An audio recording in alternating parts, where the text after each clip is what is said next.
Shalom Aleichem, selamat malam Bapak Ibu dan saudara-saudari yang dikasihi oleh Tuhan.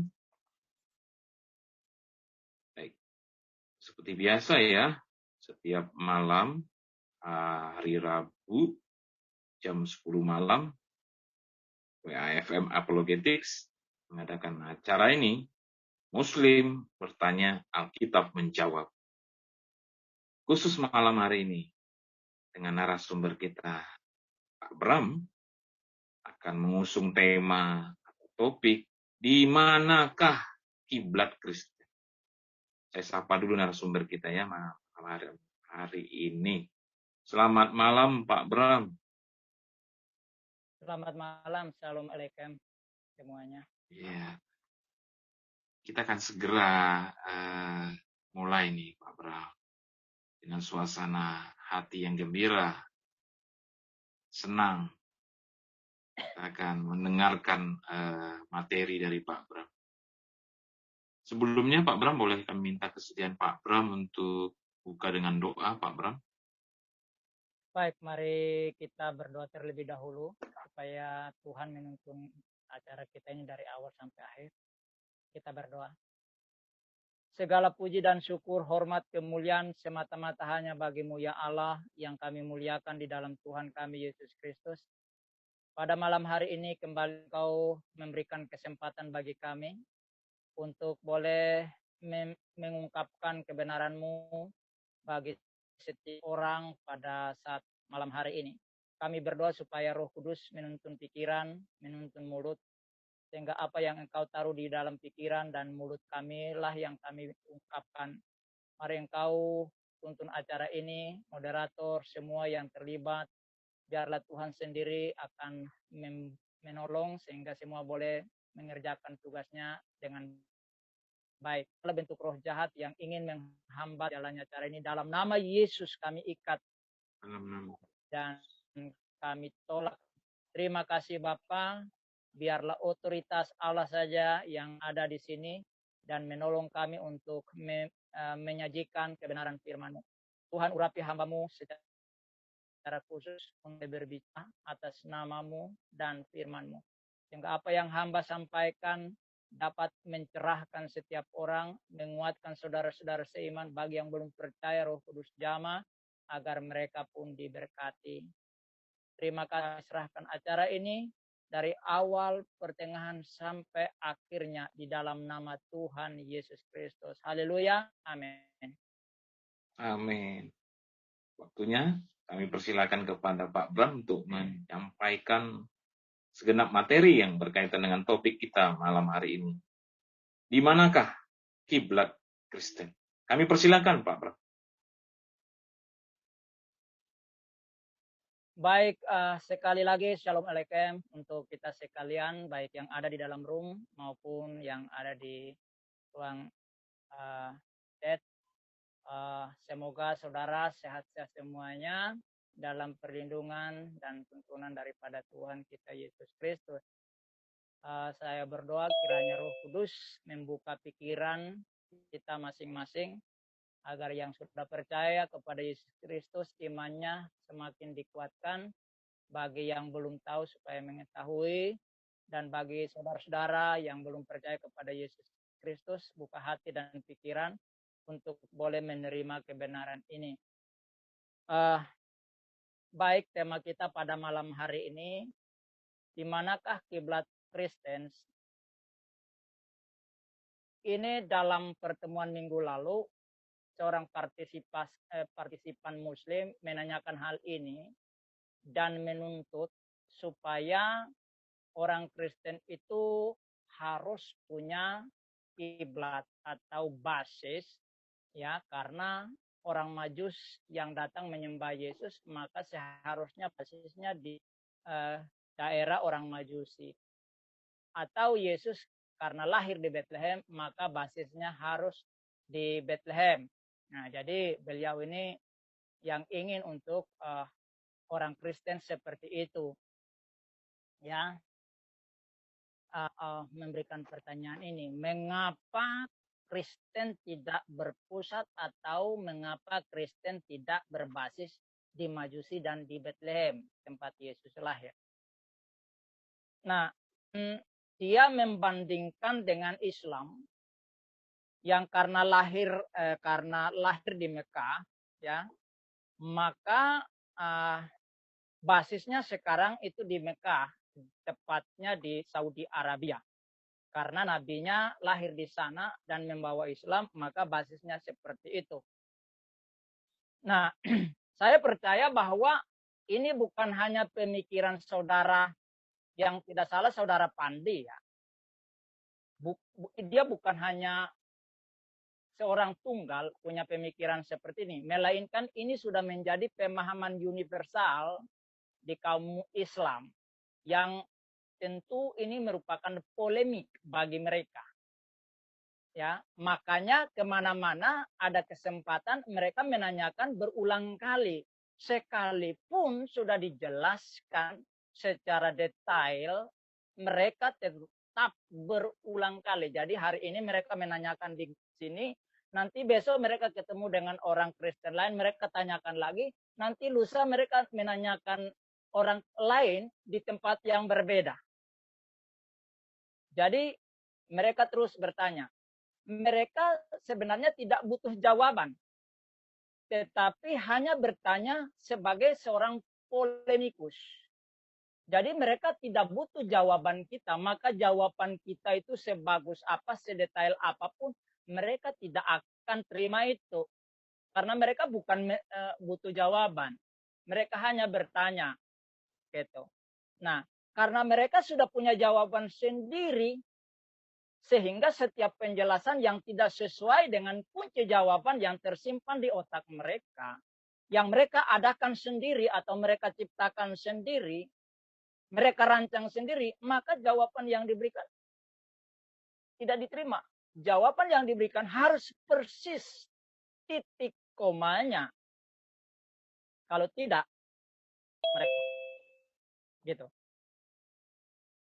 Nah, inilah yang perlu kita jawab kepada mereka. Gitu ya. Nah, untuk menjawab ini pertama ya, pertama khusus untuk saudara-saudara muslim yang berpolemik. Jadi di sini saya tidak katakan semua Islam. Semua yang beragama Islam, tidak. Tetapi bagi mereka yang berpolemik saja. Karena saya juga menemukan banyak Islam, ya, banyak Muslim dan Muslimah, mereka tidak pernah menanyakan hal itu. Walaupun mungkin ada, tapi mereka tidak menanyakan. Kenapa? Karena mereka punya paham bahwa ya agamamu, agamamu, agamaku, agamaku, keyakinanmu, keyakinanmu, keyakinanku, keyakinanku. Itulah sebabnya mereka tidak bertanya. Nah, jadi yang bertanya adalah para polemikus saja. Nah, jadi kita mau menjawab kepada para polemikus ini. Ya, pertama, jangan samakan Islam dengan Kristen dan Yahudi. Ya, saya ulangi, bagi saudara yang berpolemik, jangan samakan Islam dengan Kristen dan Yahudi. Mengapa? Karena Yahweh Elohim atau orang Yahudi menyebutnya Adonai atau Hashem, tidak pernah punya agama dan membawa agama dan menurunkan agama kepada pengikutnya atau pemujanya, yaitu bangsa Israel. Saya ulangi ya. Yahweh atau Adonai atau Hashem itu tidak pernah punya agama, tidak pernah membawa agama, tidak pernah menurunkan agama kepada bangsa Israel. Tidak pernah. Ya. Nah, ini yang tidak boleh para polemikus muslim ini menyamakan agama mereka, keyakinan mereka dengan Kristen dan Yahudi. Nah, begitu juga dengan Yesus Kristus tidak pernah punya agama. Yesus Kristus itu tidak beragama.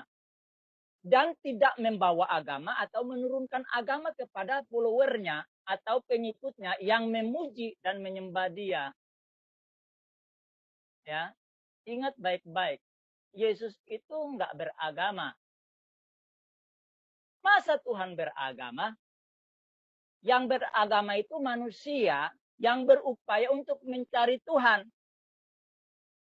Jadi agama itu diciptakan oleh manusia berupaya untuk mencari Tuhan. Kalau Tuhan punya agama, beragama, lalu dia cari siapa lagi? Logikanya kan begitu. Ya. Jadi jika ada sesembahan orang lain yang punya agama dan membawa atau menurunkan agama kepada pengikutnya, ya silahkan, monggo, nggak dilarang. Kami orang Kristen juga tidak melarang. Sesembahan Anda mau punya agama, dia nenteng-nenteng agama, menurunkan agama, silahkan, monggo, nggak ada yang melarang kok. Ya, itu bukan sesembahan orang Yahudi dan Kristen, gitu ya. Itu punya Anda, ya silahkan, tapi jangan Anda mau samakan dengan Yahudi dan Kristen. Ya. Yang kedua,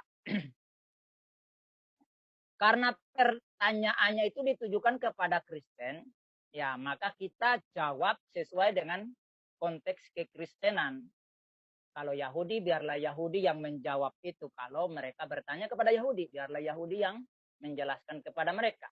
Kita tidak ikut campur tangan soal Yahudi. Ya. Nah, dan kita berharap setelah kita jawab, ya para polemikus ini tidak lagi menanyakannya gitu. Ya.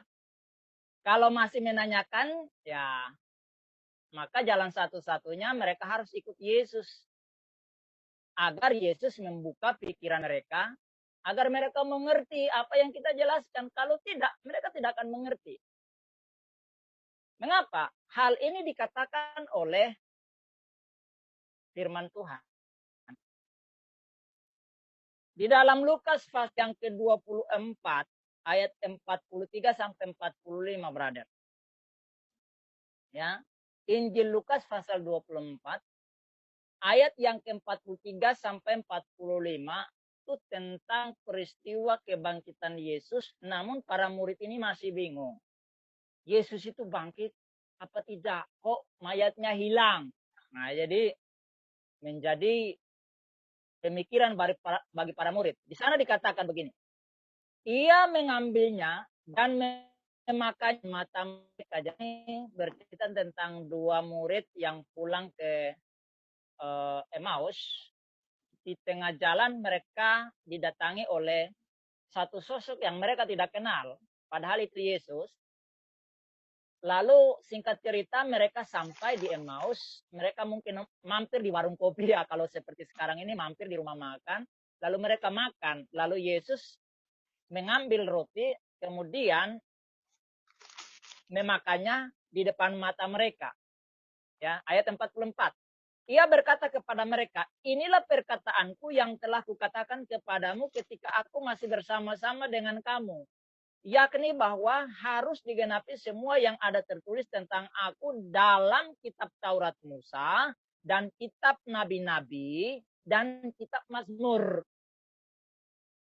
Ya, jadi nubuatan-nubuatan yang ada di dalam kitab Musa, ya, lima kitab itu yaitu Kejadian sampai dengan kitab Ulangan, kemudian kitab Nabi-Nabi dari Nabi Samuel sampai kepada Maleaki, dan kitab Mazmur.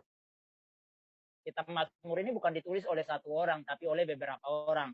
Daud, Asaf, kemudian Salomo, Musa, gitu. Jadi kitab Mazmur itu bukan ditulis oleh satu orang, seperti pemahaman para polemikus selama ini, bahwa kitab Mazmur itu diturunkan kepada Daud. Itu kan konyol. Ya.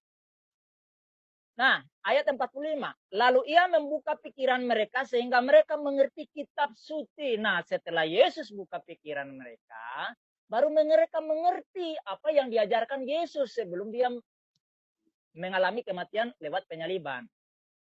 Nah, jadi para polemikus, kalau kami sudah jawab, kamu belum mengerti, maka jalan satu-satunya kamu harus ikut Yesus supaya Yesus buka pikiran kamu, buka hati kamu, buka mata kamu yang masih buta itu, agar kamu mengerti apa kata Alkitab. Kalau enggak, kamu enggak akan ngerti. Sampai kiamat pun kamu enggak akan ngerti. Kamu tetap berpolemik terus. Kamu pusing sendiri. Puyeng. Ya, sakit kepala dani. Bahkan bisa kena jantungan. Itu ya.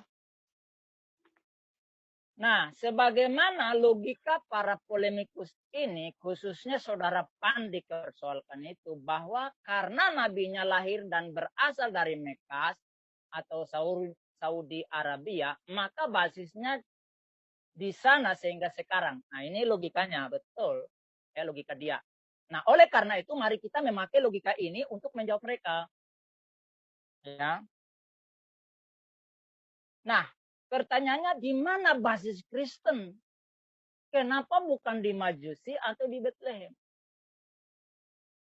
Nah, karena Kristen artinya pengikut Kristus, maka basis Kristen harus di tempat Yesus Kristus berasal. Kan begitu. Logika kamu kan karena Nabi kamu lahir di Mekah, dia berasal dari Saudi Arabia, sehingga basisnya di Mekah. Betul kan? Itu logika kamu. Nah, kami ini Kristen artinya pengikut Kristus atau followernya Yesus Kristus. Kami pengikut dia. Maka basisnya harus berasal dari tempat Yesus berasal pula. Kan logika kamu. Nah, sekarang pikiran kamu buka biar ngerti logikanya gitu. Jadi jangan jungkir balik logikanya. Gitu ya. Mari kita lihat apa yang Yesus katakan tentang dirinya, dari mana dia berasal dan dari mana pula pengikutnya berasal. Ya. Kita buka Yohanes pasalnya yang ke-8 ayat 23. Yohanes pasal 8 ayat 23. Lalu ia, Yesus di sini berkata kepada mereka, kamu berasal dari bawah. Oke, silakan tampilkan dulu, brother. Iya, tampilin. Oke, 8. ayat 23. Ya, Yohanes 8 ayat 23.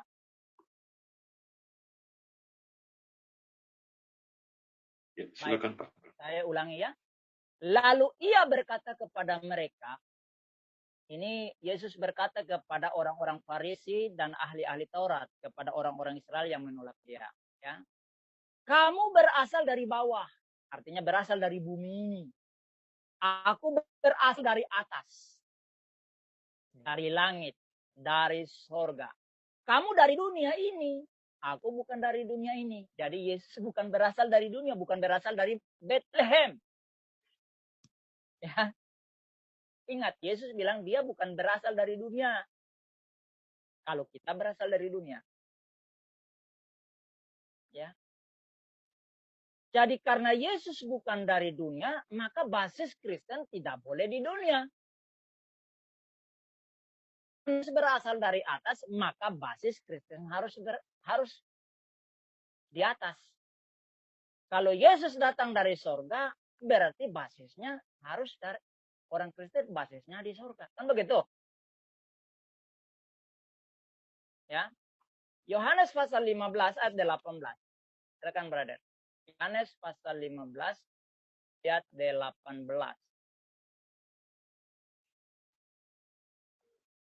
Ya, silakan Pak Bro. Ayat 18. Yohanes 15. Oke. Jikalau dunia membenci kamu, ingat bahwa ia telah lebih dahulu membenci kamu. Jadi para polemikus, kalau kamu membenci kekristenan, ya Yesus katakan, karena Yesus lebih dulu dibenci daripada kami. Ya. Jadi orang di dunia ini tidak menerima Yesus Kristus lalu membenci pengikutnya. Yesus katakan karena mereka terlebih dahulu membenci Yesus. Saya pernah katakan di sini bahwa kalau kami tidak percaya Yesus, kami menanggalkan nama Yesus itu sehingga tidak melekat pada kami, maka dunia tidak benci kami.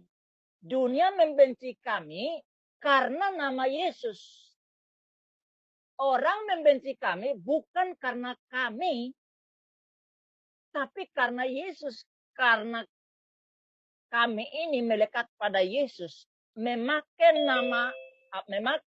gelar Yesus yaitu Kristus, itulah yang membuat kamu membenci kami. Coba kalau kami tidak percaya Yesus, kami lepas semua atribut Yesus dari diri kami, kamu akan jadi kawan kami. Pasti. Nah, yang membuat kami dibenci oleh karena Yesus. Nah, Yesus sudah ngomong di sini. Mereka telah lebih dahulu membenci aku. Jadi dunia di sini adalah orang-orang yang tidak percaya Yesus Kristus. Itu yang disebut dengan dunia kosmeo. Dunia yang sudah dipoles. Dunia yang sudah terhiasi. Dengan apa? Dengan dosa. Sehingga dosa membenci kebenaran. Jadi kalau kamu membenci kami karena kami ada dalam kebenaran bersama Yesus, makanya kamu membenci kami karena kami dalam kebenaran. Gelap tidak bisa menyatu dengan terang. Kalau hadir terang, gelap akan terusik. Gelap tidak bisa mengalahkan terang, nggak bisa. Gelap ya lah yang kalah dengan terang.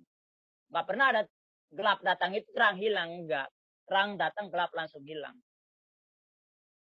Makanya kalau kamu berjalan dalam gelap kan pakai terang. Nah, terang itu membuat kamu bisa lihat jalan kan. Ayat 19. Sekiranya kamu dari dunia, tentulah dunia mengasihi kamu sebagai miliknya. Iya, benar. Kalau kami menolak Yesus, ya langsung kamu peluk-pelukan dengan kami kayak teletabis. Coba, kalau orang Kristen langsung tinggalkan Kristen terus ikut kamu. Langsung disambut. Biarpun dia ngomong gak benar, ngomongnya sembarangan, kamu tetap cintakan. Kamu langsung peluk teletabis, berpelukan. Tapi kalau selagi kami memeluk Yesus, memeluk nama Yesus, dan segala atribut yang ada padanya, kamu langsung tolak, kamu tendang kami. Bukan hanya tendang, kamu ledakkan kami. Dan itu dilakukan oleh Paulus jauh sebelum kamu ada. Makanya ketika Yesus muncul dengan Paulus, Yesus, Saulus, Saulus, mengapa engkau menganiaya aku? Lo yang dianiaya kan orang Kristen. Kenapa Yesus katakan bahwa Paulus menganiaya dia? Karena Yesus katakan dia adalah kepala, kami adalah tubuh. Kalau tubuh disakiti, kepala ikut sakit. Yesus katakan dia adalah pohon, kami ranting-rantingnya. Kalau ranting dipotong, pohon terasa sakit. Kan begitu. Makanya Yesus kata, Saulus, Saulus, mengapa engkau menganiaya aku? Wong Paulus tidak pernah menganiaya Yesus. Dia menganiaya orang Kristen, pengikut Yesus.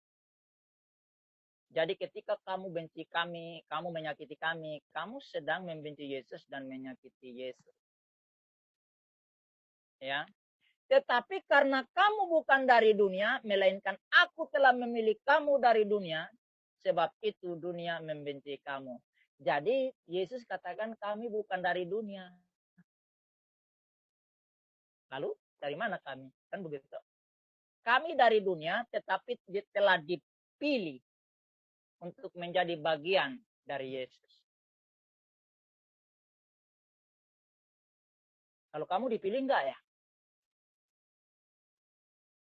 Ada enggak kamu dipilih para polemikus? Kamu dipilih enggak? Kamu yang memilih kan? Kalau kami enggak memilih. Kami enggak memilih Yesus untuk jadi Tuhan, tapi Yesus kami menjadi pengikutnya. Bedanya di situ. Kalau kamu cari Tuhan, dipastikan kamu pasti enggak ketemu. Karena kamu udah tahu Tuhan itu modelnya kayak apa. Kamu hanya kan menghayal toh. Kalau kami, Tuhan cari kami. Memilih kami lagi. Sudah cari, pilih lagi. Wow. Kalau Tuhan yang mencari dan Tuhan yang memilih, dipastikan pasti tidak salah. Tuhan tak mungkin salah. Gitu loh. Ya, jadi beda ya. Yohanes 18 ayat 35. Brother. Yohanes 18. Yohanes 18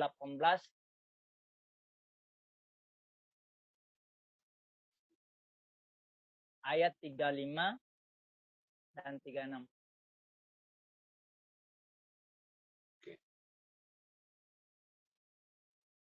Oke. 35. Oke, silakan Pak Bro. Baik. Di situ dikatakan, kata Pilatus, apakah aku seorang Yahudi? Bangsamu sendiri dan imam-imam kepala yang telah menyerahkan engkau kepadaku. Apakah yang telah engkau perbuat? Jadi Pilatus mengatakan bahwa Yesus berkebangsaan Israel kan? Ya. Karena Pilatus ini kan orang Roma, bukan orang Yahudi. Lalu dia katakan bahwa orang Yahudi lah, bangsamu lah yang menyerahkan kamu kepadaku. Apa jawab Yesus? Jawab Yesus, kerajaanku bukan dari dunia ini. Artinya Yesus menolak bahwa dia bukan orang Israel atau Yahudi.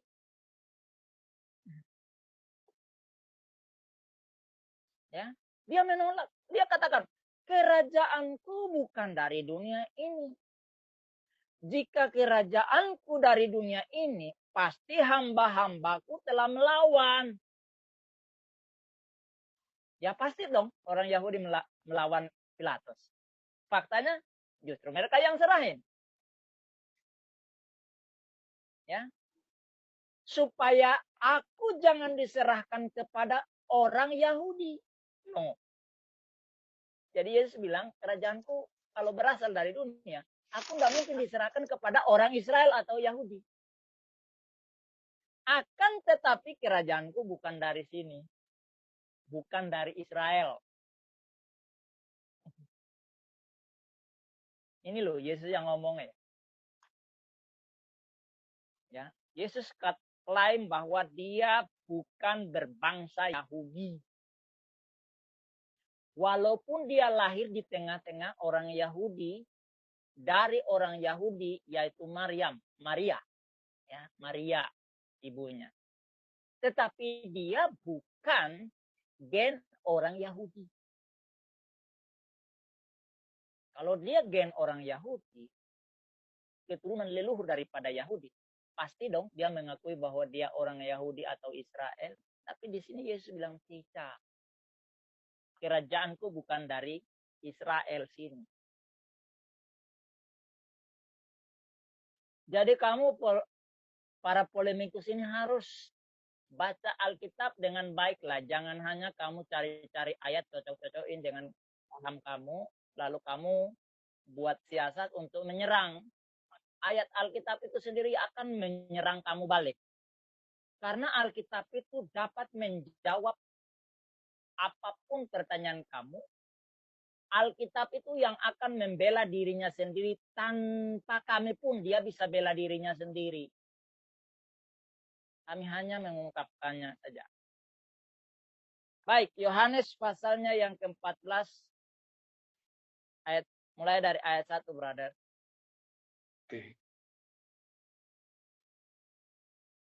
Oke. Di situ Yesus bilang begini.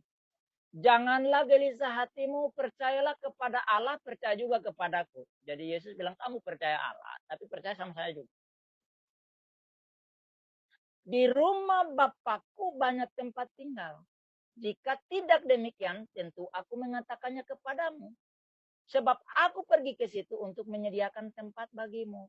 Dia bilang, di rumah Bapaknya banyak tempat. Lalu dia pergi menyediakan tempat. Untuk siapa nih? Ayat 3 katakan, dan apabila aku telah pergi ke situ dan telah menyediakan tempat bagimu, aku akan datang kembali dan membawa kamu ke tempatku, supaya di tempat di mana aku berada, kamu pun berada. Para polemikus, kamu dengar baik-baik. Yesus katakan di rumah Bapaknya itu banyak tempat. Dan Bapa itu tempatnya di sorga. Di langit sana. Dia katakan dia pergi ke situ dan menyediakan tempat bagi pengikutnya. Kalau kamu, siapa yang cari tempat untuk menyediakan tempat untuk kamu? Cari sendiri ya? Kasihan ya. Yesus pergi menyediakan tempat bagi pengikutnya. Lalu aku akan datang kembali. Jadi Yesus setelah menyediakan tempat, dia balik lagi. Untuk apa? Dan membawa kamu ke tempatku.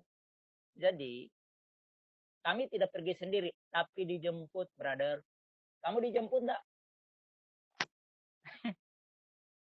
Kamu dijemput atau pergi sendiri, cari sendiri? Waduh. Kamu tahu di mana sorga itu berada ya? Kamu tahu enggak? Tuhanmu tinggal di mana? Dan sorga itu di mana? Kamu tahu enggak jalan ke situ? Kami tidak tahu. Maka karena kami tidak tahu, maka Tuhan kami, dia akan sendiri datang, menjemput kami, dan membawa ke tempat dia. Dikatakan di situ apa? Supaya di tempat di mana aku berada, kamu pun berada. Yesus sekarang ada di sorga. Alkitab mencatat bahwa dia terangkat ke sorga. Dia ada di sorga. Kemudian nanti dia sediakan tempat. Kemudian dia jemput lagi. Dia bawa kami ke tempatnya. Lalu di mana dia berada, kami pun berada. Ini sebuah jaminan. Kamu, siapa yang jemput dan dibawa kemana?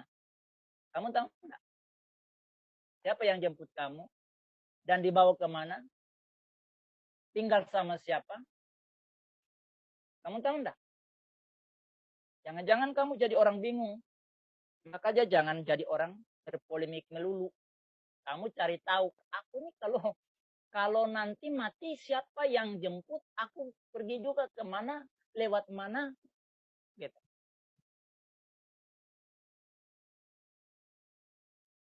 Jadi Yesus di sorga, maka basis kami adalah di sorga. Tempat kami di sorga, maka basis kami di sana. Bukan di dunia, brother. Minggu lalu kan kami sudah beritahu kamu soal itu.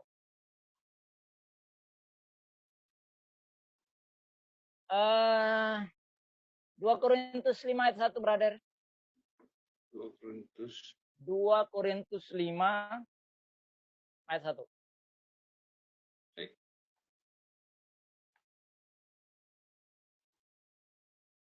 Oke. Di situ dikatakan begini, karena kami tahu bahwa jika kemah tempat kediaman kita di bumi ini dibongkar, Allah telah menyediakan suatu tempat kediaman di sorga bagi kita. Suatu tempat kediaman yang kekal, yang tidak dibuat oleh tangan manusia. Jadi kami orang Kristen di dunia ini hanya numpang doang. Berkemah saja. Kayak orang pramuka berkemah gitu. Nanti dunia ini kan kiamat nih. Akan dihancurkan dunia nih. Kalau dunia ini dihancurkan, ya Alkitab menyatakan bahwa Allah telah menyediakan suatu tempat kediaman di surga bagi kami. Suatu tempat kediaman yang kekal, tidak berakhir, yang tidak dibuat oleh tangan manusia. Dibuat oleh siapa? Tangan Tuhan sendiri. Yesus bilang tadi kan dia pergi menyediakan tempat. Toh. Tempat itulah yang dipersiapkan oleh Yesus. Kalau kemah di dunia ini, tempat tinggal di dunia ini dihancurkan, kami sudah punya tempat. Tubuh kami ini, kamu bom sampai terpental-pental, sampai hancur kayak cabai diulik sama ibu-ibu di dapur untuk masak rendang. Kami sudah punya tempat. Jadi kami nggak peduli kamu mau jadikan kami seperti cabai dalam ulekan ibu-ibu. Kamu mau potong kami sampai kayak orang tetel kalau saudara-saudara di Tanah Batak itu buat saksang. Kalau seperti orang Ambon buat kohu-kohu, silakan. Tapi ingat, kami sudah punya tempat. Maka kita katakan bahwa kematian bagi orang Kristen itulah sesuatu yang indah. Seperti orang tidur saja. Bahkan dikatakan orang Kristen yang mati dalam Kristus itu adalah untung. Untungnya apa? Ketemu Tuhan, tinggal sama Tuhan. Ngapain repot? Memangnya kami repot? Gitu aja kok repot, kata almarhum Gus Dur. Nggak repot kami. Maka orang Kristen itu nggak perlu takut. Kalau ada orang Kristen masih takut, belum ada yang beres dengan dirimu. Kenapa kamu takut meninggalkan dunia ini? Kok masih sayang? Sama seperti orang Israel waktu keluar dari tanah Mesir. Masih sayang dengan Mesir yang sudah penuh dengan penderitaan. Masih sayang dengan itu. Kalau ada orang Kristen masih takut mati, perlu kamu koreksi diri. Mungkin hubunganmu dengan Tuhan belum beres. Kalau saya hari ini mati sama dengan 10 tahun ke depan, 100 tahun ke depan, miliaran tahun ke depan. Sama saja. Maka saya bilang sama istri saya, kamu siap-siap satu saat saya diculik, kemudian digorok, dipotong-potong, dikasih makan anjing sama buaya, kamu siap. Harus siap. Gitu. Ya, nggak ada yang takut. Ya. Jadi kalau ada orang Kristen takut, ya saya harap jangan kamu takutlah. Ya. Kalau ada orang Kristen takut, hanya kamu kurang percaya dengan firman Allah. Seringkali saya bilang, kalau Tuhan katakan bahwa dia tidak izinkan sehelai rambut. Rambut ini kan tak berguna nih. Rambut ini kan tumbuh terus gitu. Kalau dia tidak izinkan sehelai rambut gugur dari tempatnya, dia tidak akan gugur, brother. Tukang pangkas rambut itu pisau cukurnya setajam apapun. Kalau Tuhan bilang, jangan putus, tidak akan putus. Dah. Bayangkan itu. Kalau Tuhan tidak izinkan putus, kasihan tukang pangkas rambut itu. Tidak dapat duit. Tidak usah takut. Takutlah terhadap Tuhan yang mampu membunuh tubuh dan mencampakkan dirimu di dalam neraka. Kata Rasul Yohanes dan Rasul Petrus. Takut sama Tuhan, bukan takut sama manusia. Saya nggak takut sama manusia apapun di dunia ini. Sehebat apapun kamu, nggak takut gua. Saya hanya takut sama Tuhan. Ya, jadi di sini jelas ya, Tuhan menyediakan suatu tempat di sorga untuk kita. Jadi karena berasal di sorga, maka basis Kristen, pusat kekristenan itu di sorga, brother. Bukan di dunia. Tuhan bukan tinggalnya di dunia. Nah, cuma dunia ini wilayah kekuasaan dia. Dunia ini kayak debu di tangannya kok, kata firman Tuhan. Ya, itu pertama. Ya. Yang kedua, kiblat orang Kristen harus ke surga. Harus ke surga. Bukan di Yerusalem atau di Majusi, di Persia sana, atau di Roma, atau di manalah, terserah lu. Ya. Karena pusat atau basis orang Kristen di surga, maka dalam beribadah dan berdoa harus menghadap ke surga. Bukan ke daerah lain seperti yang dituntut para polemikus ini. Tuhan kami itu di surga, maka kami berdoa, beribadah itu surga. Bukan ke timur, ke barat, ke utara, ke selatan. Itu loh. Jadi kamu Jangan menuntut kami seperti kamu, yo kamu. Silahkan kamu menghadap timur, barat, utara, selatan, ke bawah, ke atas. Terserah. Itu hak kamu. Kami nggak larang kok. Yohanes pasal 4 ayat 20, brother. Baik, Yohanes pasal 4 ayat 20. Ya, Yohanes pasal 4 ayat 20.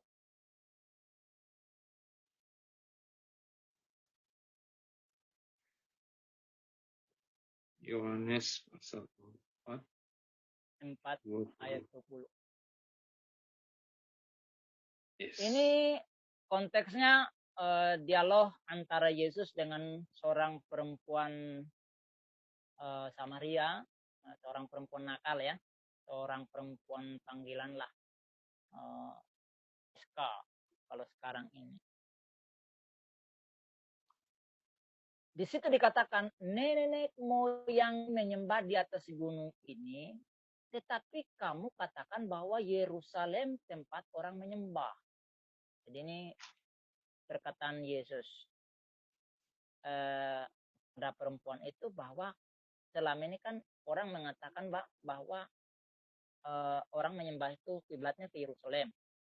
Lalu perempuan ini bilang kalau kami leluhur kami di gunung ini, nyembah di gunung ini bukan di Yerusalem. Ya, ayat 21, kata Yesus kepadanya, percayalah kepadaku. Jadi dia bilang sama perempuan itu, percaya kepada Yesus. Hai perempuan, saatnya akan tiba bahwa kamu akan menyembah Bapa bukan di gunung ini dan bukan juga di Yerusalem. Yesus katakan, tiba waktunya orang tidak berkiblat ke gunung ini lagi atau berkiblat ke Yerusalem. Enggak lagi. Lalu berkiblat kemana? Nah ini kan yang sering kali kan dikutip oleh kaum polemikus ini itu loh. Dan kan ke Yerusalem. Yesus katakan waktunya tiba di mana orang tidak kiblat lagi ke sana. Yesus yang ngomong. Lalu kemana dia berkiblat? Ayat 23. Tetapi saatnya akan datang dan sudah tiba sekarang bahwa penyembah-penyembah benar akan menyembah Bapa dalam roh dan kebenaran, sebab Bapa menghendaki penyembah-penyembah demikian. Menyembah dalam roh.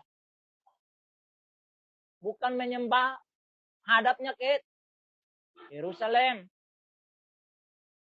Kalau Daniel itu orang Israel termasuk Daud itu berkiblat ke Yerusalem karena waktu itu mereka dalam pembuangan, Daud dalam pelariannya sehingga dia tidak bisa pergi ke bait Allah lagi.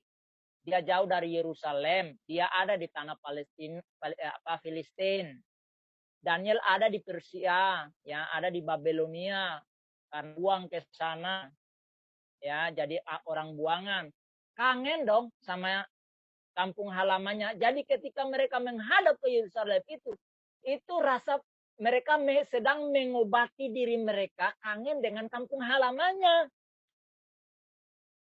Nah kalau kamu menghadap ke tempat lain, memangnya kamu lahir di sana, sehingga kangen dengan di sana. Dan nyambung kan? Ya. Ayat 24. Allah itu roh dan barang siapa menyembah dia harus menyembahnya dalam roh dan kebenaran. Jadi menyembah dalam roh dan kebenaran itu mau menghadap kemana juga terserah.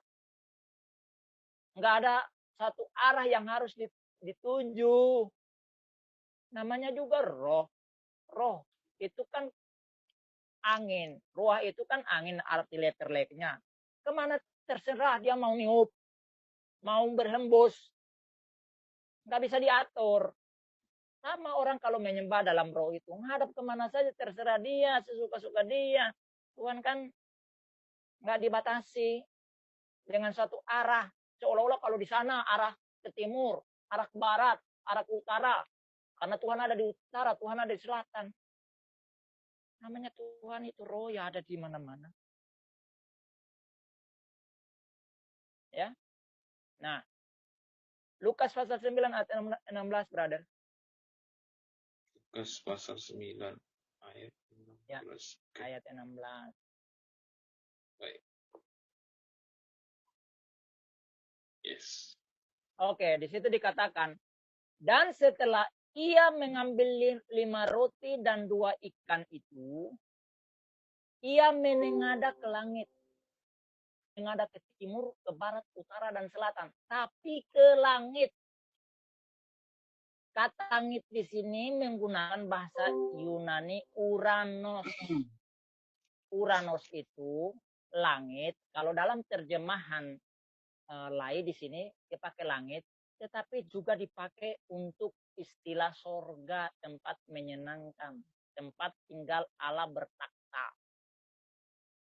Mengucap berkat, lalu memecah-mecahkan roti itu dan memberikannya kepada murid-muridnya supaya dibagi-bagikannya kepada orang banyak.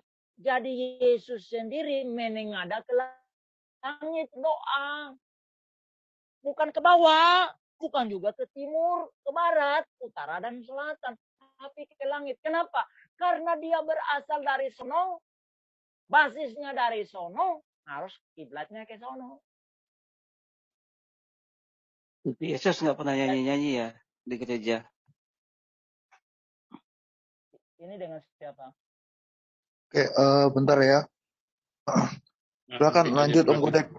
Oke, security-nya aku hidupin ya. Oke. Om Godek bisa bikin Om Bram jadi co-host nggak? Udah jadi co-host bukan? Oke ya, lanjut Om Bram. Silakan. Silakan lanjut Om Bram. Yohanes pasal 11 ayat 41. Ya. Yohanes pasal 11 ayat 41.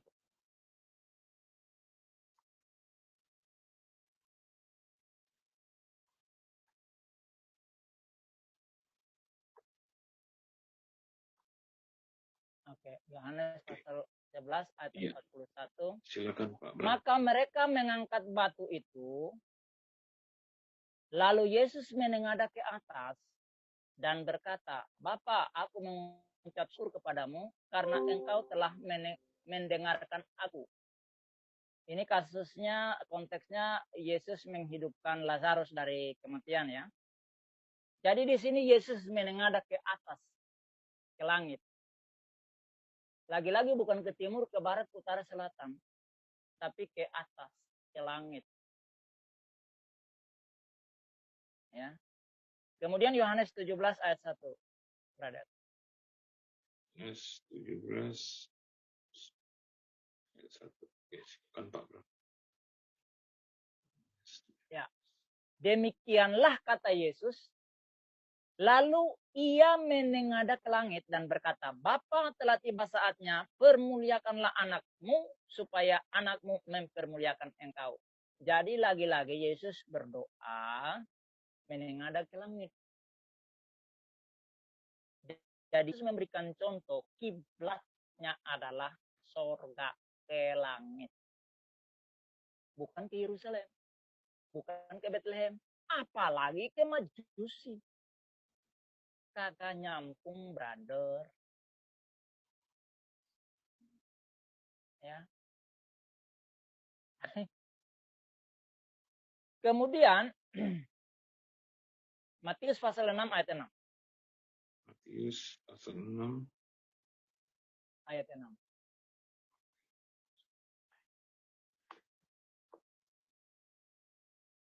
Ya, silakan Pak Bram. Baik, di situ dikatakan, tetapi jika engkau berdoa, masuklah ke dalam kamarmu, tutuplah pintu, dan berdoalah kepada Bapamu yang ada di tempat tersembunyi. Maka Bapamu yang melihat yang tersembunyi akan membalasnya kepadamu. Jadi Yesus katakan kalau kita berdoa, orang Kristen berdoa itu masuk ke tempat ya, ngomong dengan Bapa yang ada di tempat yang tersembunyi. Di mana tempat yang tersembunyi? Di sorga. Karena kita tidak lihat sorga. Tapi Yesus dikatakan dia naik ke sorga. Jadi Bapa itu ada di sorga. Bukan berdoa menghadap ke timur, ke barat, utara, selatan. Ya. Lukas pasal 18 ayat 13, brother. Lukas 18 ayat 13. Ayat 13. Ya. Ya, Ini silakan tentang Pak Bram. doa orang Farisi yang sombong, yang merasa rohani, meremehkan orang-orang lain, sedangkan pemungut cukai beda. Tetapi pemungut cukai itu berdiri jauh-jauh, bahkan ia tidak berani menengadah ke langit, melainkan ia memukul diri dan berkata, "Ya Allah, kasihanilah aku orang berdosa." Karena dia berdosa, dia tidak sanggup untuk menatap langit, tidak berani karena dia malu. Tapi banyak orang tidak malu sama Tuhan, walaupun berbuat dosa berkali-kali, tidak tahu malu, malah membenarkannya dengan memberikan ayat untuk mensahkan, melegalkan perbuatannya yang penuh dosa itu. Di sini loh. Ayat selanjutnya Yesus katakan, orang ini pulang dengan dibenarkan sedangkan yang orang lain itu tidak. Maksudnya orang Farisi itu enggak. Jadi orang yang merasa dirinya berdosa sehingga tidak mampu menatap sorga, itu dibenarkan. Kamu hadap kemana? Hadap timur, hadap barat. Dibenarkan enggak? Nggak tahu. Nah, itu orang-orang yang ikut Yesus pada waktu itu, kiblatnya ke sorga, ke langit. Para nabi juga berkiblat ke sorga. Ya. Yesaya 38 ayat 14, brother. Yesaya 38.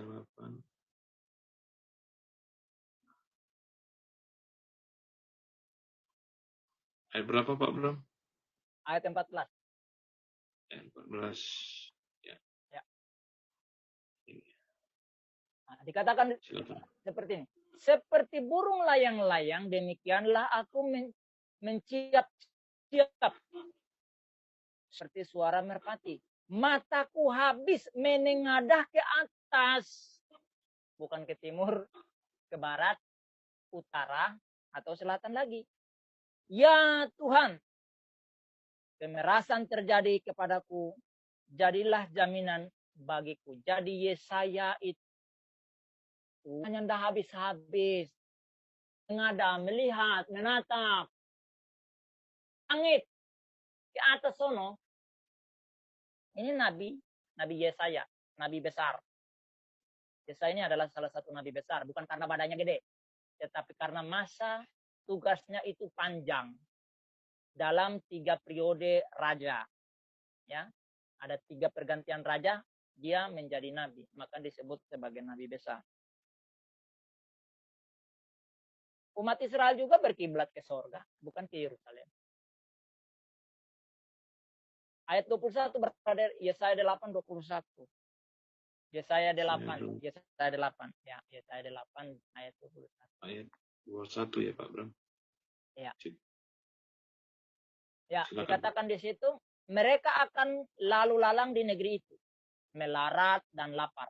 Dan apabila mereka lapar, mereka akan gusar dan akan mengutuk rajanya dan Allahnya.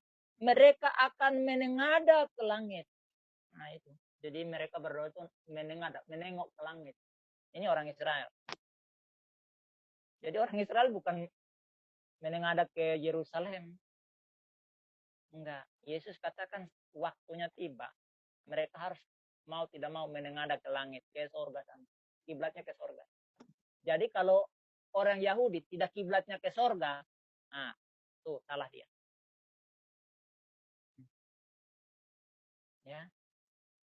Jadi jelas bahwa orang Kristen itu kiblatnya ke sorga karena Yesus berasal dari sorga dan Yesus katakan bahwa orang Kristen itu dipilih dari dunia dan mereka menjadi warga kerajaan sorga, mereka menjadi milik Yesus dan tinggal bersama Yesus di sorga. Walaupun saat ini masih di dunia, tapi kewargaan mereka, tempat tinggal mereka adalah sorga.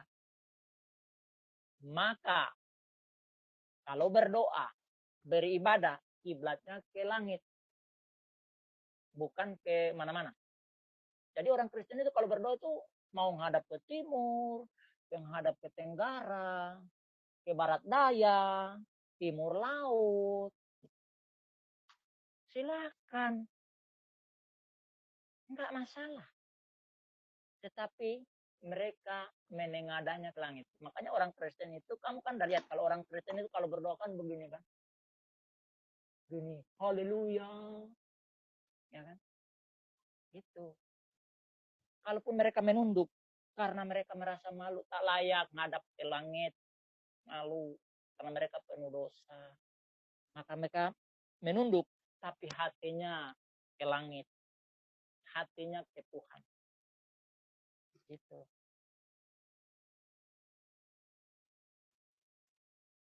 Nah, itu. Coba kamu tanya orang Yahudi.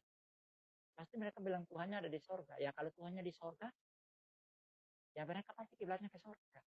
Begitu. Nah kalau kamu udah tahu. Ya.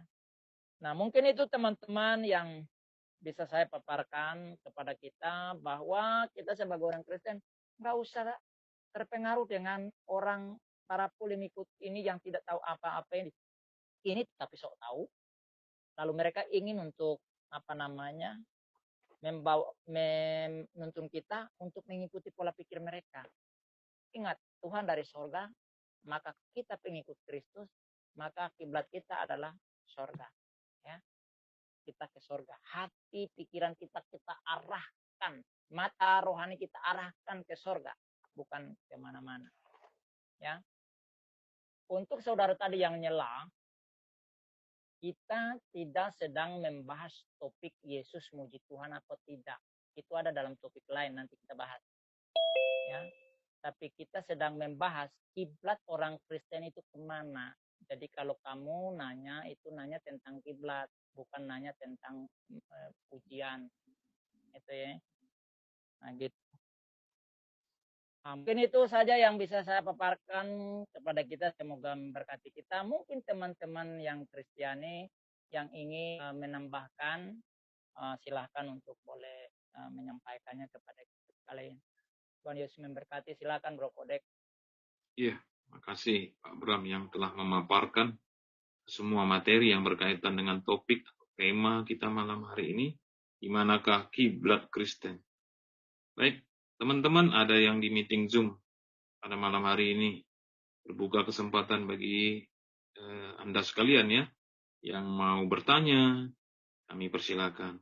Bisa.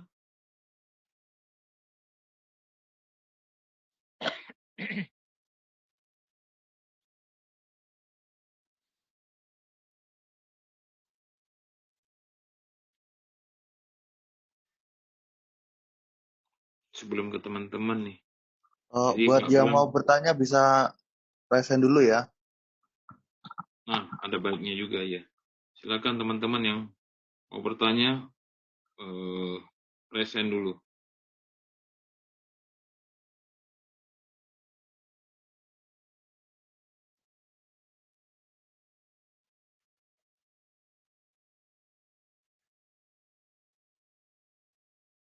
Oke, present dulu nanti aku buka mic-nya ya.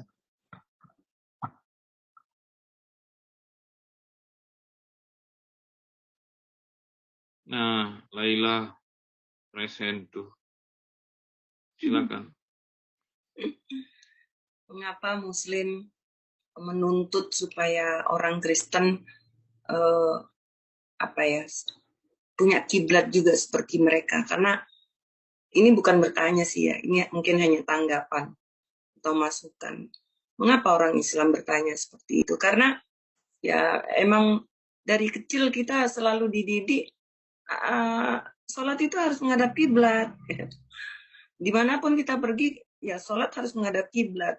Kecuali dalam keadaan darurat di kereta api atau di perjalanan, harus tahu kiblatnya di mana. Makanya ketika kita pergi keluar kota dan kita bingung tentang kiblat, ya di situ terjadi kebingungan. Kita sholatnya mau ngadep kemana nih?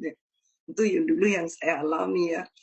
Pergi keluar, kita beda kota aja kadang-kadang kiblatnya sudah bingung kita nih mau menghadap kemana, mana kiblatnya, bingung. Nah itu yang dialami oleh orang Islam. Beda dengan orang Kristen, mau ngadep kemana kayak masalah. Karena Tuhan kita adalah ada di mana-mana. Tuhan kita adalah maha hadir. Itu perbedaannya. Itu aja sih, hanya masukan aja.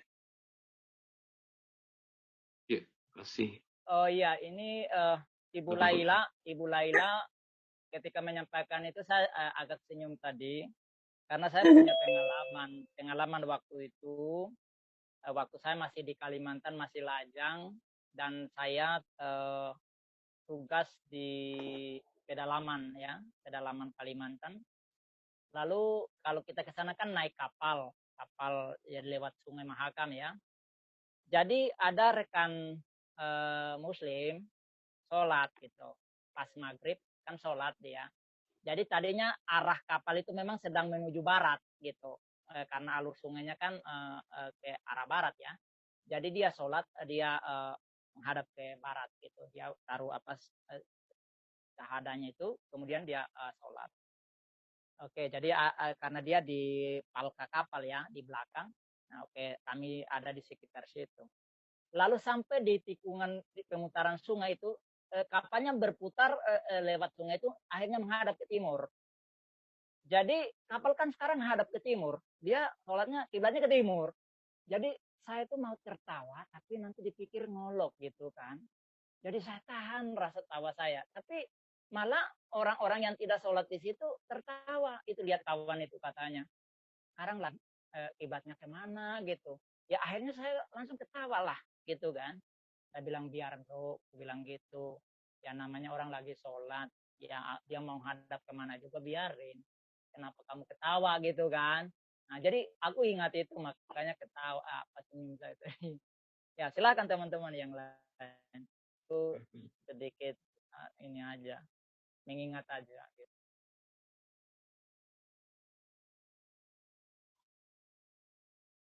Silakan teman-teman. Siapa yang mau bertanya? Tadi udah dimulai oleh Laila ya, memberikan masukan.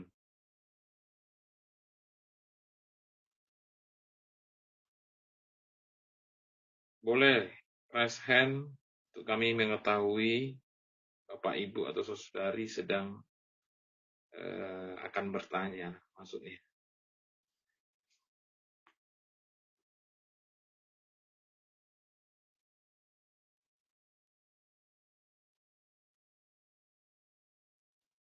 Ya teman-teman kalau ada Muslim yang udah masuk silakan. Daripada ini ada yang raise hand, Dev Panzonen. Kami persilakan. Silakan mau bertanya atau menambah? Halo. Assalamualaikum. Shalom. Shalom. Saya singkat aja ya. Masalah kiblat. Kita kan dulu itu kan orang-orang Judaisme Helenistik itu kan beribadahnya berkiblat ke Beit Hamikdash gitu kan, Beit Suci gitu. Nah, dengan datangnya Sang Masia di bumi, Mesaya sudah menjelaskan bahwa kiblat kita itu bukan ke Bait Suci lagi, melainkan tubuh Sang Mesaya itu di dalam Injil Yohanes 2 dan juga diperjelas lagi di dalam Injil Yohanes 4 gitu ya. Jadi apa yang sudah dijelaskan oleh Yeshua sendiri itu dipertegaskan bahwa ketika Yeshua itu dilahirkan itu sudah menandakan bahwa Bait Suci itu telah ditasbihkan. Itu melambangkan Bait Suci itu telah ditasbihkan. Dan itu pun bertepatan dengan di mana orang-orang Judaisme Helenistik itu merayakan yang namanya Hanukkah itu jatuh pada tanggal 25 Kislev. Nah, 25 Kislev ini sesuai tertulis dengan tanggal 25 Desember. Nah, ini yang sering kerap kali dituduh mengatakan bahwa itu ibaratnya Dewa Matahari. Padahal kalau dilihat dari jejak sejarah, Dewa Matahari itu kan muncul pada abad yang sekitar akhir abad ketiga dan awal abad keempat, itu di mana penguasa-penguasa pada masa waktu itu telah ingin berselisih gitu, bersaing dengan orang-orang Kristen yang sudah melakukan yang namanya Natal gitu, yaitu pada tanggal 25 Desember. Nah, dari situ orang-orang Judaisme dan orang-orang Kristen itu sama-sama merayakan yang namanya Hanukkah itu. Dan kata hari raya Hanukkah ini diteruskan oleh orang-orang Kristen, yaitu pada hari Natal. Nah, ini sudah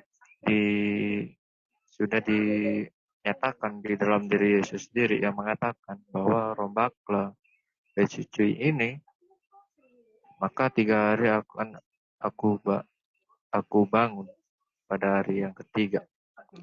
Ini sudah menunjukkan bahwa kebangkitan Sang Mesias itulah yang bait suci yang sesungguhnya.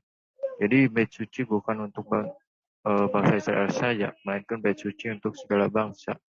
Sebab itulah Yesus sendiri memberikan amanat agung kepada murid-muridnya, yaitu dapat di dalam Matius 28 ayat yang ke-19 dan 20. Itu sangat jelas bahwa beritakanlah Injil dan baptislah dengan nama Afi Haben Weha Ruah Kodes, itu dalam nama Bapa, Putra dan Roh Kudus. Itu supaya orang-orang yang belum mengenal Allah yang sejati itu bisa mengenal Allah sejati melalui anaknya yang tunggal, yaitu Yeshua Mesias, di mana anaknya yang tunggal ini adalah bait suci yang sebenarnya itu. Dan itu juga dipertegas kembali di dalam Yohanes 4 ayat yang sekitar ayat yang ke-20 ya, mengatakan bahwa engkau tidak lagi menyembah di Yerusalem maupun di bukit ini, melainkan engkau menyembah kepada Allah, karena Allah itu adalah roh gitu. Sebab itulah hendaklah engkau menyembah di dalam roh dan kebenaran. Inilah sebenarnya kiblat orang Kristen sesungguhnya, bahwa orang-orang Kristen ini beribadah ke Yesus itu sebagai tanda bahwa kiblat orang Kristen itu yang merujuk kepada Yeshua Mesias itu sendiri gitu loh. Karena Yeshua Mesias itu adalah bait suci gitu. Bait yang sudah dibangun selama 3 hari, yaitu melalui kebangkitannya yang sudah dikatakan. Jadi kiblat kita itu berbeda dengan saudara-saudara kita yang dari sebelah itu berbeda. Dan itu pun juga Kristus sudah menunjukkan esensi rahasia menyembah kepada Bapa yang benar, Allah yang satu-satunya, itu dengan cara beribadah melalui roh dan kebenaran. Ini syaratnya. Gitu. Tanpa adanya roh dan kebenaran, maka doa kita itu tidak sampai kepada Allah Bapa. Apalagi menolak anaknya yang tunggal, itu menyangkal anaknya yang tunggal, itu. Dan itu pun juga diperjelas lagi di dalam Roma 8 mengatakan bahwa roh sendiri akan berdoa untukmu di hadapan Allah. Nah, ini menunjukkan bahwa kita harus beribadah melalui roh, gitu. Supaya apa? Doa kita itu sampai kepada Allah Bapa, gitu. Yaitu dengan nama Yeshua Mesias, yaitu dengan anaknya yang tunggal itu. Gitu. Maka Yesus sendiri mengatakan Jikalau engkau berdoa dalam namaku, maka segala yang engkau minta pasti akan kukerjakan gitu. Jadi dengan atas izin anak yang tunggal, doa kita tersampaikan kepada Bapa gitu. Dan itu juga boleh minta tolong bro di 1 Petrus 1 ayat 2. Sebentar. 1 Terakhir ya, ayat yang terakhir.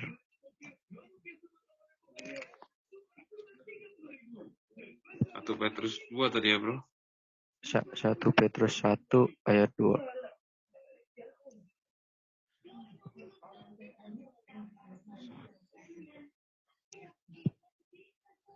1 Petrus 1 ayat 2 ya.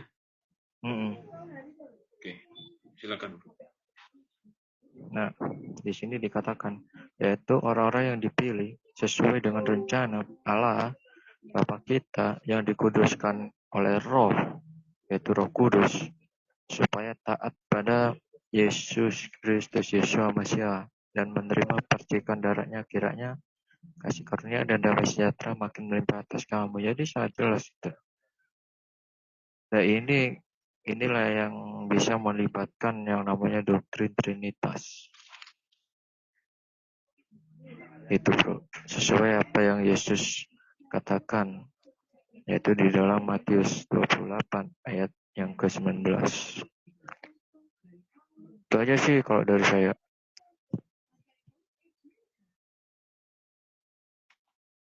Ya. Terima kasih bro. Ya. Kasih. Ya, makanya bait Allah itu kan adalah Yesus sendiri ya, diri Yesus sendiri. Dalam Yohanes pasal 2 ayat 19 sampai dengan 21 itu jelas. Jawab Yesus kepada mereka, rombak bait Allah ini dan dalam 3 hari aku akan mendirikannya kembali. Lalu kata orang Yahudi kepadanya, 46 tahun orang mendirikan bait Allah. Dan engkau dapat membangunnya dalam 3 hari. Tetapi yang dimaksudkannya dengan bait Allah ialah tubuhnya sendiri. Nah, jadi kiblat kita memang betul apa dikatakan oleh saudara kita tadi, kiblat kita kepada Yesus. Nah, Yesus sekarang ada di surga, ya kiblat di surga. Kan begitu. Ya. Silakan brother. Ada yang mau tambah atau bertanya lagi di ruang chat? Mana? Ada pertanyaan di sana? Oh, itu ada yang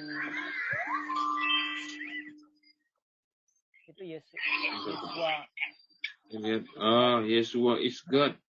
Mau Silakan. to raise hand. Kami persilakan. Yeshua is God. Shalom alaikum. Selamat malam. Selamat malam. Silakan brother. Ya, saya cuma ini aja sih meneruskan yang tadi sempat ada yang bertanya yang waktu ini Pak Pendeta masih menjelaskan, kan ada yang bertanya liturgi untuk ibadah daripada Kristen itu asalnya dari mana yang saat ini dilakukan. Itu sih pertanyaannya. Terima kasih. Oke. Langsung ya Pak Bram. Oh, bertanya. Bertanya itu Pak Bram. Oh iya. Asal liturgi.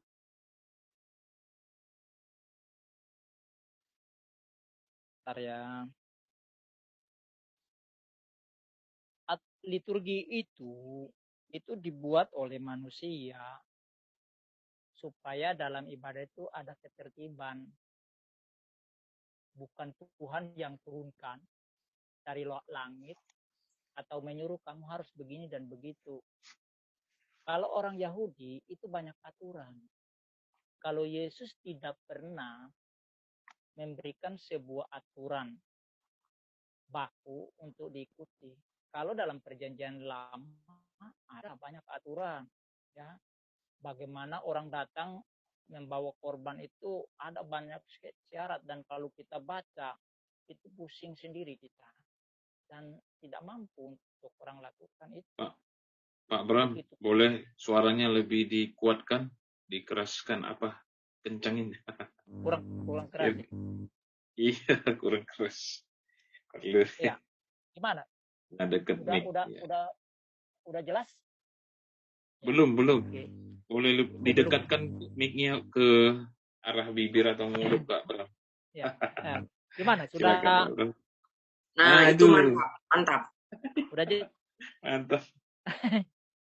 Wah, jadi seperti saya kena oksigen ini. Kayak ada orang sekarat aja. Iya, jadi liturgi itu dibuat oleh manusia supaya dalam ibadah itu ada sebuah keteraturan, ya, tidak semrawut gitu. Jadi itu tidak membuat sebuah liturgi untuk harus diikuti gitu, ya. Beda dengan mungkin di agama lain itu sebuah aturan ibadah itu dikasih gitu, ya. Nah, tapi kalau kita di kekristenan tidak ada. Saya membaca tidak ada. Hanya yang saya baca itu ketika orang Kristen berkumpul itu memuji Tuhan, termasuk Yesus pun ikut memuji Tuhan, memuji gitu ya, bernyanyi. Setelah mereka bernyanyi, Yesus pergi ke Taman Getsemani untuk berdoa gitu. Nah, tapi kalau dalam kita ikuti Perjanjian Lama khusus untuk orang Yahudi banyak aturan. Ya, kita kebetulan saat ini juga kita sedang membaca kitab Bilangan ya. Oh, itu banyak aturan di situ. Jadi ribet gitu. Nah, tapi untuk Kristen ini kan karena kita sedang berbahasa membicarakan Kristen, kalau Kristen enggak gitu. Makanya di dalam liturgi gereja itu kan beda-beda kan. Kenapa? Itu kan kebijakan yang dibuat supaya tertib aja, teratur aja untuk beribadah kepada Tuhan. Gitu, brother.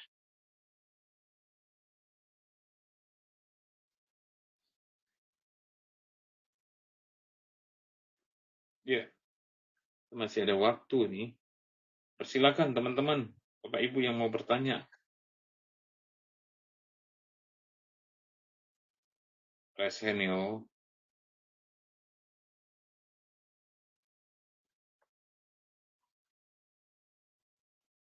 Di kolom chat mungkin.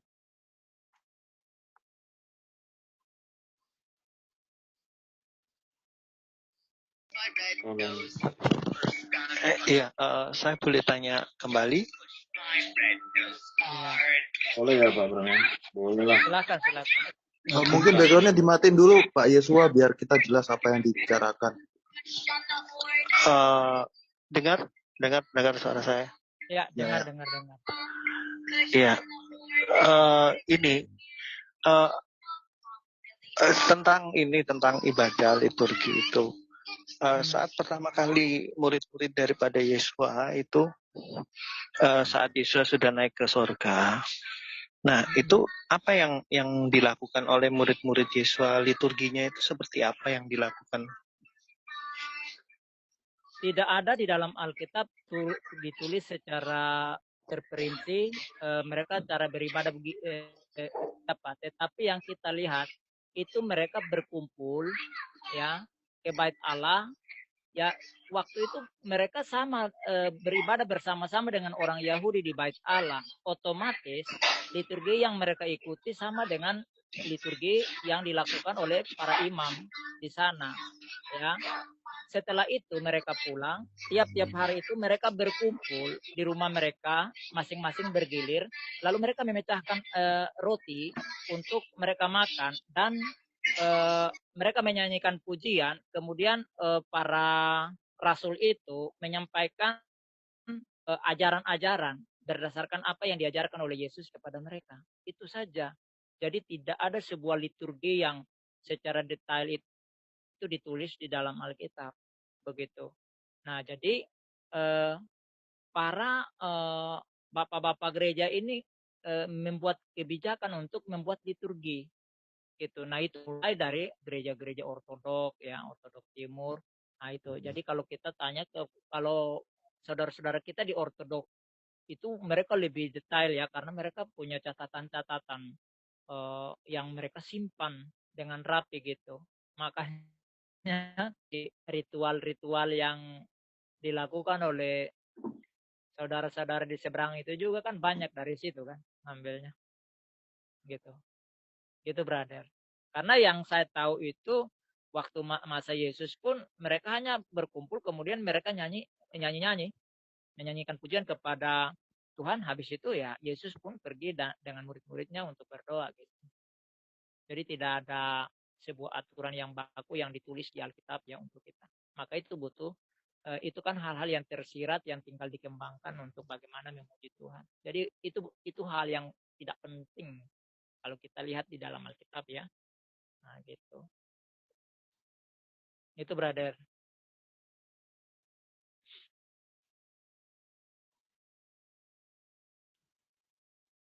Jadi kalau itu tidak ada, kita tidak boleh memaksakan harus ada.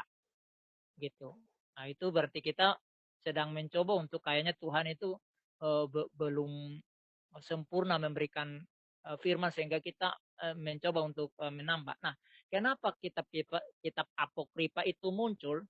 Karena ada kata-kata yang bersifat absurd yang mereka coba untuk mengisi ruang-ruang kosong ini dengan mengarang-arang cerita supaya ada gitu. Nah, kita sebagai pengikut Kristus yang benar tidak boleh karena ada sesuatu yang kurang jelas terus kita ngarang-ngarang sendiri buat gitu.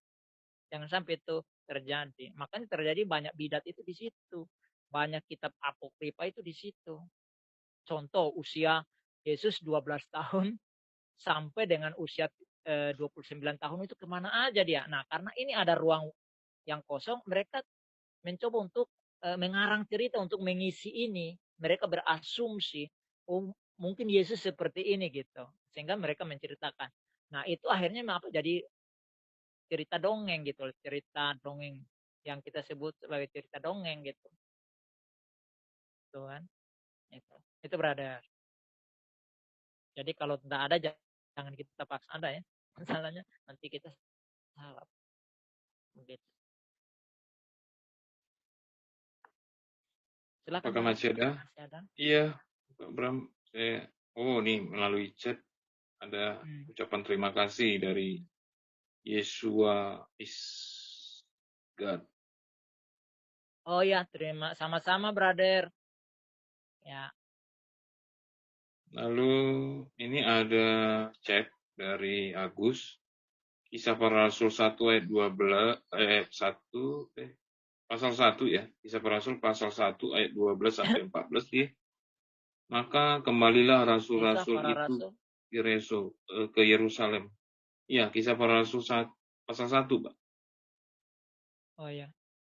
Ayat 12 sampai 14. Ini mungkin dia membagikan kirim ayat.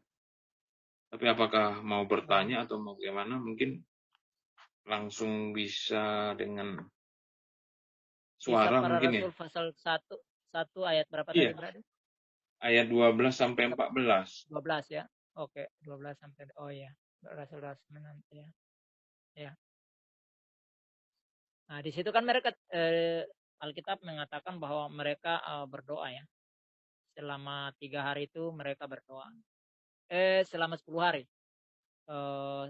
mereka berdoa ya. Gitu.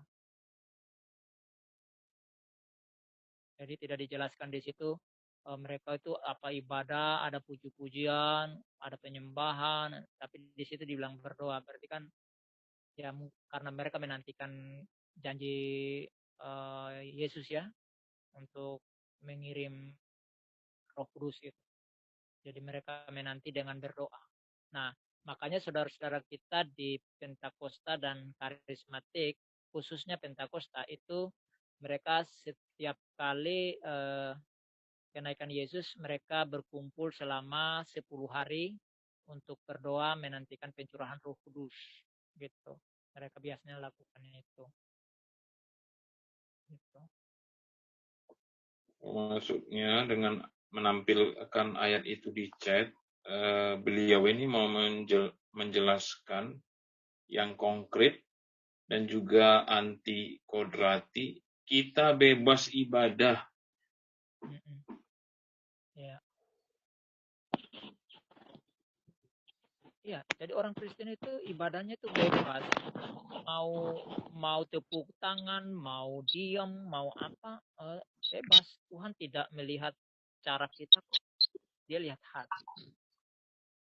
Ya, dia lihat hati. Jadi mau jungkir balik juga.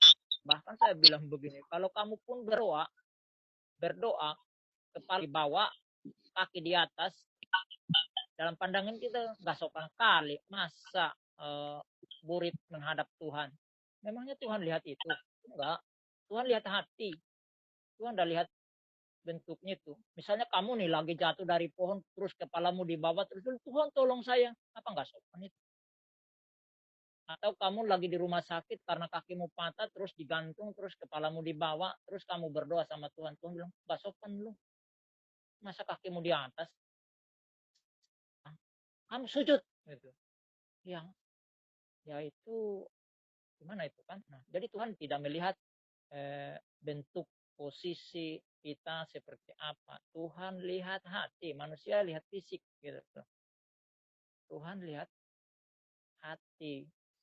Jadi kalau kamu sujud tapi hatimu jahat, jauh dari Tuhan, yang kamu hayal itu yang lain, ya doamu tidak diterima lah, ya kan? Tapi kalaupun kakimu ke atas, kepala di bawah, tapi hatimu rindu sama Tuhan, benar-benar ingin ketemu Tuhan, Tuhan hargai kok. Begitu. Tuhan tidak terganggu dengan posisi kamu, enggak. Gitu loh. Ya, ini Agusnya raise hand, Pak. Ketika kamu ada di WC misalnya. Ya. Oh ya, silakan Bro Agus. Ya, shalom malam semuanya. Ya, terima kasih untuk penjelasannya, sangat baik dan juga sangat edukatif. Saya hormati itu. Ya, cuman ini loh yang dimaksud dari kisah Rasul tadi adalah kita baca bagaimana perjalanan Yesus di muka bumi ini. Dia lebih banyak dicatat berdoa daripada dia menyanyi. Dan juga secara intuitif kita juga harus tangkap itu apa yang dimaksud dengan jika kamu berdoa masuk ke dalam kamar dan kunci pintu.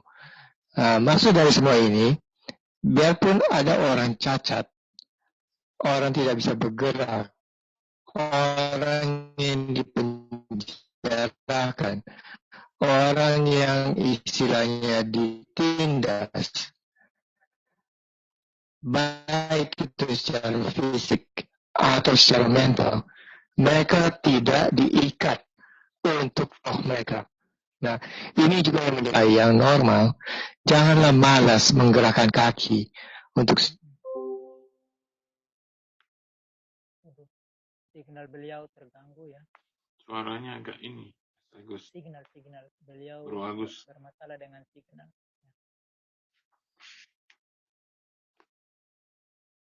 Iya, sambil menunggu beliau, betul bahwa alangkah ironisnya kalau kita yang sehat, tapi tidak memberikan yang terbaik untuk Tuhan. Ya. Ada orang yang bilang, saya ibadah kok tepuk tangan segala, lo di dalam disuruh kok, ya kan? Wah, jadi kita ini begini, kita buat aturan seolah-olah hening Tuhan hadir. Enggak. Alkitab katakan gini, waktu angin sepoi-sepoi, Tuhan tidak hadir.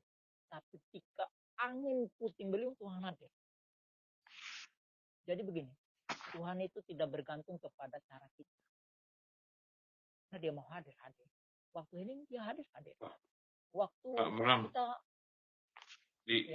di ini suaranya Pak Bram boleh di dekatkan mic-nya boleh. Ya. Oke, sudah jelas? Sudah jelas tuh. Itu tidak terpengaruh atau bergantung kepada cara kita. Dia bisa hadir waktu kita hening. Waktu Tuhan datang ke Taman Eden kan dalam situasi tenang kan. Dikatakan di situ hari sejuk. Artinya apa? Hari sejuk itu menggambarkan situasi tenang.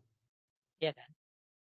Tetapi di sisi lain, Tuhan hadir dalam halilintar, angin puting beliung. Jadi Tuhan itu terserah dia mau hadir. Waktu hadir sama Musa apa? Dengan api yang membakar. Gitu loh.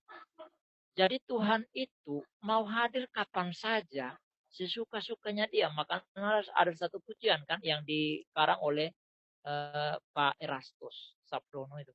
Suka-sukamu Tuhan, suka-sukamu Tuhan, suka-sukamu Tuhan, suka-sukamu Tuhan, suka-sukamu Tuhan, suka-sukamu Tuhan, suka-sukamu Tuhan, suka-sukamu Tuhan. Ya sesuka-sukanya Tuhan, masa kita mau ngatur Tuhan?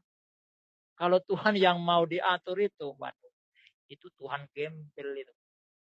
Ya, Tuhan yang ngatur kita, berada. Jadi dia mau datangnya dengan tenang, angin sepoi-sepoi basah, dia mau datang dengan angin puting beliung, dia mau datang dengan api, dia mau datang dengan badai, terserah dia. Satu saat saudara, di Kota Malang, saya duduk di pinggir jalan, gitu loh.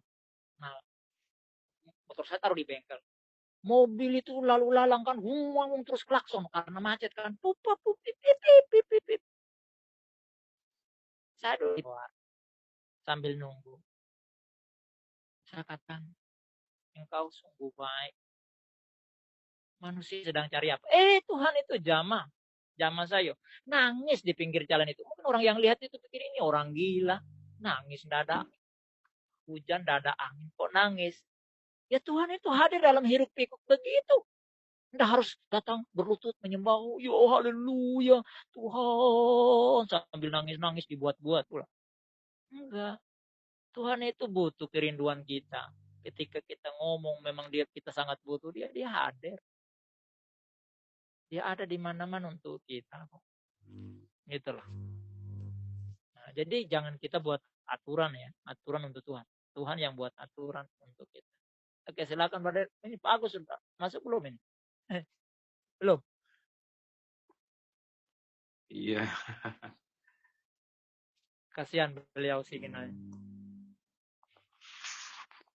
Ya, apa-apa sambil beliau mungkin ada yang Ini udah hampir 2 jam nih kita nih Pak Bram. Ya waktunya waktu yang baik Pak Bram memberikan closing statement. Kami persilakan. Ya, baik saudara-saudaraku yang dikasihi oleh Tuhan, terima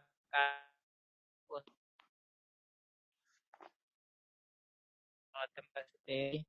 Aduh, minta maaf juga untuk Pak Agus, mungkin signal Bapak ya kita perlu supaya nanti Bapak punya signal yang bagus sehingga lain kali bisa memberikan kontribusinya, gitu ya.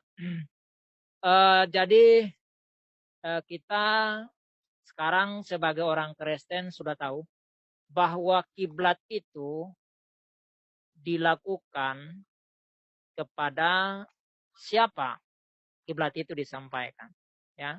Jadi kita sebagai orang kiblat kita itu kepada Yesus Kristus, dan Alkitab mencatat bahwa ketika dia bangkit dari antara orang mati, kemudian selama 40 hari, 40 malam, ia menampakkan diri kepada para muridnya, orang-orang yang dia cintai, yang berinteraksi dengan dia, membuktikan kepada mereka bahwa dia hidup.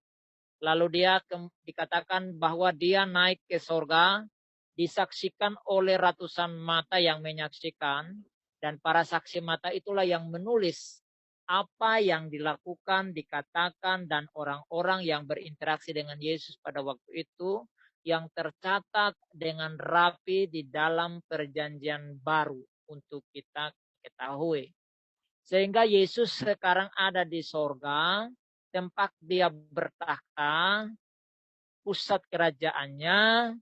Oleh karena itu, karena dia ada di sorga, tempat takhta dan memerintahnya di sorga, maka kiblat kita adalah di sorga, bukan di bumi ini, bukan di Bethlehem, di mana-mana, tetapi di sorga.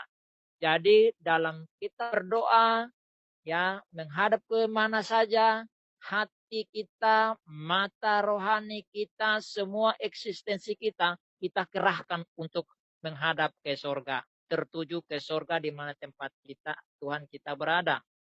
Jadi bagi saudara-saudara Kristen, sudah tahu bahwa kiblat kita bukan di tempat lain, tetapi di sorga, tempat Tuhan kita tinggal. Bagi saudara-saudara Muslim yang berpolemik, kami sudah menjawab apa yang Anda pertanyakan. Kalau Anda belum juga terima, itu hak Anda karena tidak ada paksaan. Tuhan kami pun tidak pernah maksa untuk mempercayai dirinya. Mau percaya atau tidak percaya dengan dirinya, tidak mengubah dia untuk tidak jadi Tuhan yang ada di sorga.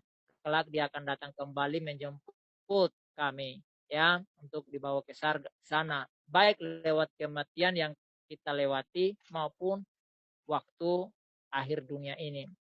Nah, jadi kalau saudara masih bertanya lagi, ya saya pribadi katakan kepada Anda ambil keputusan, undang Yesus Kristus masuk di dalam dirimu supaya Roh Kudus membuka pikiran hati saudara untuk tahu kebenaran, supaya saudara punya keselamatan, jaminan keselamatan akan dikumpulkan bersama Yesus di sorganya, bukan ke neraka. Itu saja yang saya sampaikan. Kiranya saudara diberkati. Tuhan Yesus memberkati dan shalom alaikum. Silakan Bro Kodek. Iya, terima kasih Pak Bram yang menyampaikan, memaparkan ke semua materi yang berkaitan dengan topik malam ini, di manakah kiblat Kristen. Juga terima kasih Mas Operator yang sudah membuat acara ini berlangsung dengan baik. Puji nama Tuhan, dan juga kepada teman-teman semua yang ada di meeting Zoom yang ikut juga memberikan kontribusi dan juga menanggapi dan juga yang bertanya. Kami ucapkan terima kasih. Baik Pak Bram, closing prayer ya Pak Bram, dari kami minta kesediaan Pak Bram untuk memimpin kita di dalam doa. Kami persilakan. Baik, mari kita berdoa. Kembali kami naikkan puji dan syukur, sembah kami kepadamu Bapa, oleh karena Engkau layak menerima semuanya itu. Dan biarlah kami berdoa supaya Roh Kudus menolong saudara-saudara Kristen, supaya apa yang sudah mereka datang pada malam hari ini meneguhkan iman percaya mereka, sehingga mereka tidak mudah untuk dibodohi atau ditipu oleh roh-roh dunia ini. Supaya mereka tetap kuat, mereka tetap setia kepada Tuhan, pemilik alam semesta ini, termasuk pemilik surga yang telah berjanji pergi menyediakan tempat untuk kami dan berjanji akan kembali menjemput kami ke tempat asal kami, yaitu surga yang abadi. Bagi saudara-saudara yang belum percaya kepadamu Tuhan, kami tidak punya kemampuan dan kapasitas untuk mentobatkan seorang pun. Tetapi kami percaya bahwa Roh Kudus, Roh Allah, itu sanggup untuk menjamah, mengubah hati dan pikiran setiap orang. Jamalah hati mereka Bapa, dan selamatkanlah mereka, karena Engkau mengasihi mereka sama seperti Engkau mengasihi kami. Terima kasih Bapa. Ampunilah mereka kalau mereka melakukan atau memikirkan, mengucapkan hal-hal yang tentang Engkau. Allah mereka dan selamatkanlah mereka. Terima kasih untuk rekan-rekan yang sudah berkontribusi pada malam hari ini dalam penjelasan maupun para moderator telah memandu acara ini sehingga terlaksana dengan baik. Semua simpatisan di dalam room, Tuhan berkati, bahkan mereka yang ada di ruang chat, Tuhan pun memberkati mereka. Terima kasih Bapak, sebentar kami akan beristirahat. Tuhan mari jaga lindungi kami sepanjang malam ini. Bangunkan kami pada esok hari dalam kekuatan baru untuk beraktivitas. Di dalam nama Yesus Kristus, kami telah berdoa kepada Bapa di surga. Haleluya. Amin. Oke, Amin. selamat malam semuanya. Amin.